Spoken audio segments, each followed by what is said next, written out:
Hello student, welcome back to our channel chemistry NEET guide. তো দেখো, আমাদের যে যেই সিরিজগুলো চলছে এমসিকিউয়ের, আমরা লাস্ট অ্যালকোহল ফেনল ইথার চ্যাপ্টারটা রানিং চলছে আমাদের। তো এইটার আগের ভিডিওতে 1 থেকে 20 পর্যন্ত এমসিকিউ করা ছিল, টোটাল সলিউশন, যার লিঙ্ক তোমরা ডেসক্রিপশন বক্সে পেয়ে যাবে। আজকে আমরা এই ভিডিওতে এবার থেকে 10টা করে এমসিকিউ নিয়ে আসবো। 21 থেকে 30 পর্যন্ত এমসিকিউ আমরা এই ভিডিওতে আলোচনা করব। তো চলো শুরু করা যাক। দেখে নিই 21-এর এমসিকিউটা কী আছে। 21-এর এমসিকিউটা বলছে the product X and Z of the following sequence are, অর্থাৎ এখানে এক্সটা জেডটা কী কী হবে আমাদের জানতে চেয়েছে। এই রিয়াকশানটা কিন্তু একটা ইম্পর্ট্যান্ট রিয়াকশানের মধ্যেই পড়ছে।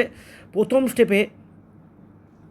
স্টেপে কী হবে, এখানে অ্যাটাক করে ফিলের ক্যাপ বিক্রিয়ার মতো করে একটা বিক্রিয়া হবে এবং কিউমিন তৈরি হবে। কিউমিন,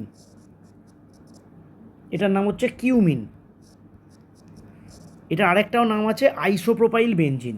এটার নাম cumin or isopropyl benzene. Next স্টেপে এক্স, এটা হলো এক্স। এবার এক্সকে ওটুর সাথে যদি রিয়াকশান করানো হয়, এটা আগের ভিডিওতেও এই টাইপের একটা কোশ্চেন ছিল, COOH হবে আর দুটো CH3 হবে। এটা হলো ওয়াই। এবার ওয়াইকে যদি H+ আর H2 সঙ্গে রিয়াকশান করানো হয়, তাহলে তৈরি হবে ফেনল আর অ্যাসিটোন বা প্রোপানোন।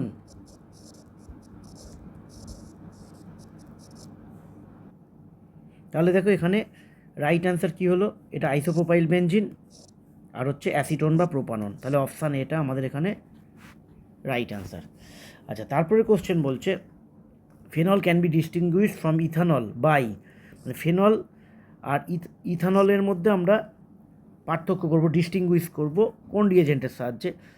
অবশ্যই ব্রোমিন ওয়াটার, কারণ ফেনল ব্রোমিন ওয়াটারের সঙ্গে রিয়াকশান করে 2,4,6 টাইব্রোমোফেনল তৈরি করতে পারে, যেটা হোয়াইট প্রেসিপিটেট ফেলবে, কিন্তু ইথানল এই রিয়াকশানটা করে না। কিন্তু এখানে বলে রাখি, এই অপশানটাও কিন্তু হতে পারত, সেক্ষেত্রে 3টে ক্লোরো হতো এখানে, এটাও হতে পারত, কিন্তু যেহেতু ব্রোমিন ওয়াটার দিয়েছে তাহলে এইটাই আমরা অবভিয়াসলি করব। কিন্তু এখানে একটু বিতর্কিত, ক্লোরিন ওয়াটারটাও হতে পারত। Next question, in the reaction দিয়ে তোমাদের রাইমার্টিভেন রিয়াকশানটা দিয়েছে। এই রিয়াকশানের ইলেকট্রোফাইল ইনভলভড ইজ, ইলেকট্রোফাইলটা কী হয়। তো মেকানিজমটা আমরা একটু দেখে নিই। প্রথম স্টেপে NaOH-এর OH- CH-Cl3 থেকে এই এইচটাকে নিয়ে ওয়াটার করবে এবং CCl3- ফর্ম করবে। নেক্সট স্টেপে CCl3- থেকে একটা Cl- বেরিয়ে যাবে এবং ডাইক্লোরো কার্বিন ফর্ম করবে। এবার এই ডাইক্লোরো কার্বিন যেটা উৎপন্ন হলো, এটাতে যেহেতু এখানে আমরা NaOH নিয়েছি, তাহলে এটা O-, এই মাইনাসটা ব্যাক করলো এবং এই পাই ইলেকট্রনটা গিয়ে এখানে অ্যাটাক করলো। কারণ ডাইক্লোরো কার্বিন, যে কোনো কার্বিন, এটা কিন্তু ইলেকট্রন ডেফিসিয়েন্ট স্পিসিস, অর্থাৎ এখানে সি এর সাথে দুটো Cl বন্ড আছে, মানে 4টে ইলেকট্রন আর 2টো ইলেকট্রন। এটা কিন্তু লোন পেয়ার ইলেকট্রন নয়, এখানে ইলেকট্রন ডেফিসিয়েন্ট ঘাটতি আছে। তো এটা অ্যাটাক করার পর যেটা তৈরি হলো,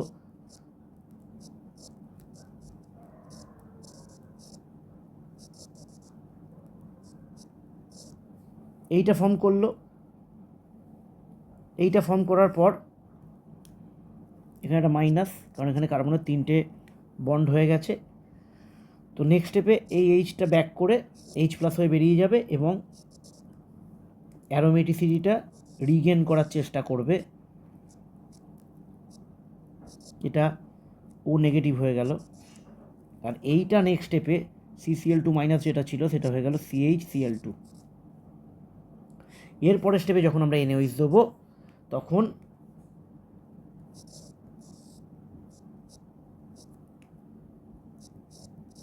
এইটা কিন্তু তখন দুটো Cl আছে একই কার্বনে, দুটো OH ঢুকে যাবে এবং সেখান থেকে জলটা বেরিয়ে গিয়ে এটা CHO হয়ে যাবে, ওয়াটার মলিকুলটা বেরিয়ে যাবে, দিয়ে CH হয়ে যাবে।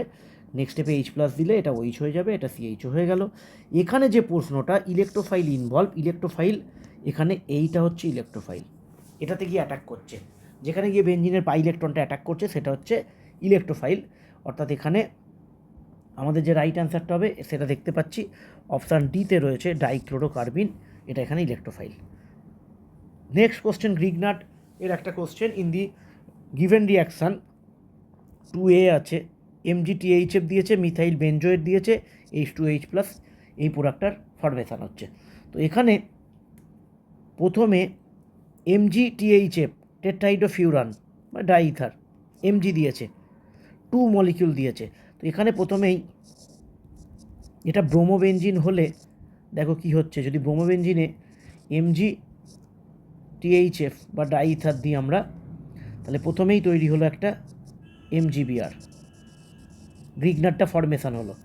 দ্বিতীয় স্টেপে দিয়েছে মিথাইল বেনজোয়েট, মিথাইল বেনজোয়েট হচ্ছে C++O এটা হচ্ছে মিথাইল বেনজোয়েট।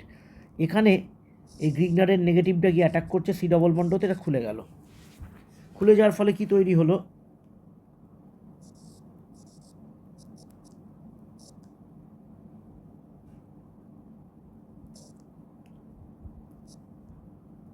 এটা ও নেগেটিভ হলো,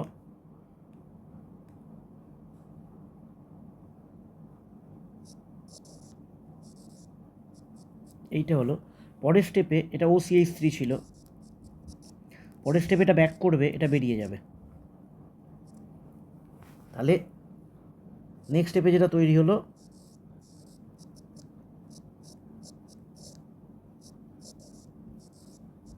এইটা তৈরি হলো।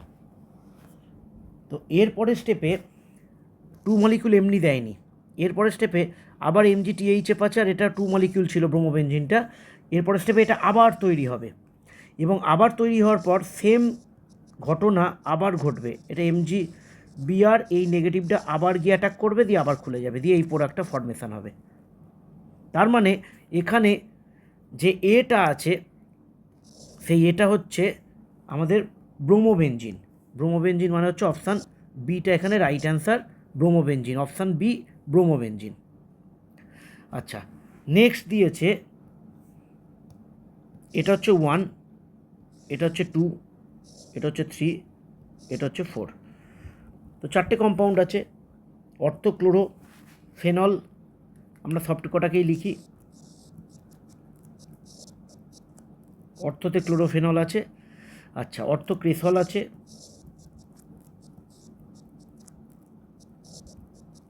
অর্থোনাইট্রোফেনল আছে, আর একটা আছে পিক্রিক অ্যাসিড, পিক্রিক অ্যাসিড হচ্ছে 2,4,6 টাইনাইট্রোফেনল। তাহলে এটা যে সব থেকে অ্যাসিডিক এটা বলার কোনো জায়গা রাখে না, কারণ এখানে NO2 গ্রুপের কী এফেক্ট আছে, -I -R, 3খানা আছে অর্থ এবং প্যারা পজিশনে। তাহলে সবথেকে বেস্ট অ্যাসিডিক যেটা সেটা অপশান 4, 4টে অপশানেই দেখো অপশান 4 আছে সবথেকে বেস্ট। তারপরে NO2 -I -R effect single আছে, তারপরে অ্যাসিডিক হচ্ছে NO2, কোন দুটো অপশানে আছে, অপশান বিতে আছে আর অপশান এতে আছে। এই দুটো নিয়ে কোনো ডাউট নেই, A আর B এর মধ্যে অ্যান্সার হবে। তারপরে 1 আর 2 এর মধ্যে Cl এর -I এফেক্ট আছে, +R এফেক্ট আছে, কিন্তু থাকলে কি হবে আমাদের জানতে হবে, Cl এর ক্ষেত্রে -I এফেক্টটা বেশি কাজ করে, অর্থাৎ এ ইলেকট্রন কিন্তু উইথড্রয়িং গ্রুপ হিসেবে এখানে কাজ করছে, ইলেকট্রন উইথড্রয়িং গ্রুপ। অপরদিকে এটা কিন্তু +I, ইলেকট্রন উইথড্রয়িং গ্রুপ, আর এটা ইলেকট্রন ডোনেট করছে, ইলেকট্রন ঠেলে দিচ্ছে।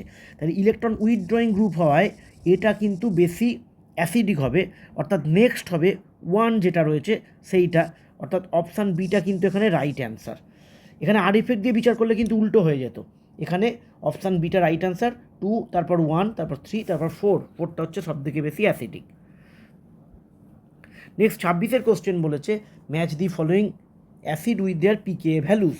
তার মানে এখানেও তুমি যদি ঠিকঠাক অ্যাসিডিটি অর্ডারটা করতে পারো তাহলে চলে আসবে। একটা কথা মনে রাখবে, অ্যাসিডিটি অর্ডার যেটা হবে pKa তার রিভার্স হবে, pKa এর ভ্যালু যার কম সেটা অ্যাসিডিক নেচার সব থেকে বেশি। তাহলে এই 4টের মধ্যে আমরা অর্ডারটা অ্যাসিডিটি অর্ডারটা আগে করব। অ্যাসিডিটি অর্ডারটা আমরা যদি করি, সব থেকে হায়েস্ট অ্যাসিডিক হচ্ছে D, তারপরে ডিটা হলো, তারপর প্যারানাইট্রোফেনল অর্থাৎ ডি এর পর হচ্ছে বি, তারপরে ফেনল এবং তারপরে ইথানল। এটা হচ্ছে অ্যাসিডিটি অর্ডারটা, এই হচ্ছে অ্যাসিডিটি অর্ডার। আচ্ছা, তাহলে তাদের পিকে অর্ডার হবে, সব থেকে বেশি হবে সি, তারপর এ, তারপর বি, তারপর ডি। তাহলে সি এর পিকে সব থেকে বেশি, তাহলে সিটা হচ্ছে 1, সি হলো 1, এ, তারপর হচ্ছে এ মানে 16, এ হচ্ছে 10 অর্থাৎ এ হচ্ছে 3, এ হচ্ছে 3। আচ্ছা, তারপর হবে অ্যাসিডিটি হবে মানে পিকে হবে বি এর, আচ্ছা বি হচ্ছে 7.1 মানে B4। আচ্ছা, তারপরে হবে D, picric acid, picric acid হচ্ছে 2, ডি হচ্ছে 2। আচ্ছা, তাহলে দেখি কোন অপশানটায় আছে, A3, A3, A3, এই তিনটেতেই A3 আছে। তারপর B4, B4 option A, C1, C1, D2। তাহলে এখানে রাইট অ্যান্সার হচ্ছে অপশান এ, অর্থাৎ অ্যান্সারটা হচ্ছে A3, B4, C1 আর D2। রাইট অ্যান্সার হচ্ছে এইটা। Next, the difference in the reaction of phenol with bromine in chloroform and with bromine in water. খুব important, বলছে ফেনলের সঙ্গে যদি Br2 ক্লোরোফর্মে রিয়াকশান করাই আর যদি Br2 ওয়াটারে রিয়াকশান করাই, একটু আগেই Br2 ওয়াটারটা আমাদের হয়েছে, Br2 ওয়াটার করলে ওইচটা রইল, তিনটেতে বিআর ঢুকবে।